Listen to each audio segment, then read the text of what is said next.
Playboy Buddy Rose, as you know, makes many investments. He's invested in softball, in cars, in stocks and bonds. One of his latest investments here, the Dynamite Kid. Playboy Buddy Rose.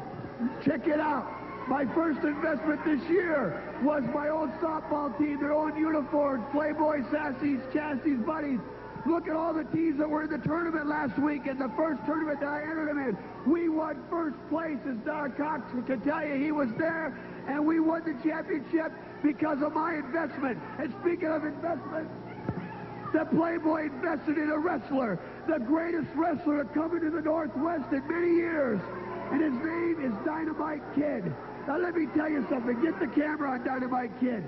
This man stands 5 feet, 10.5 inches tall, weighs 225 pounds of muscle. And Billy Jack, take a look at the body. You know this guy. You ran into him in Calgary. This guy can bench press as much as you. And another thing, Kurt Hennig, you take a look at him. You know, you think you're the only man that can drop kick across that ring? Let me tell you something, Kurt Hennig. This man can drop kick off the top rope across the ring, too. Not only can do that, you think Jimmy Snuka can fly? This guy invented wings, too, and this guy can fly across that ring like you see nobody fly.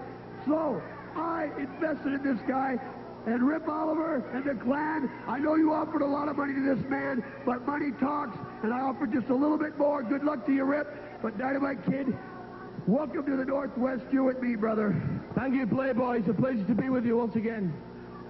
Rip Oliver, the clan, they offered the Dynamite Kid lots of money. Well, let me tell you something, Rip. The Playboy has so much more money than you could ever offer. Tonight, all the while I'm in the Northwest, I'll stay with the Playboy. That's it. Let me tell you something. Dynamite Kid. How does a guy get the name Dynamite Kid?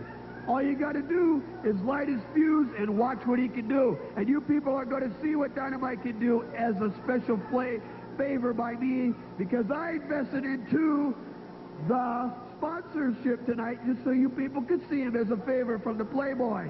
I'll tell you something else.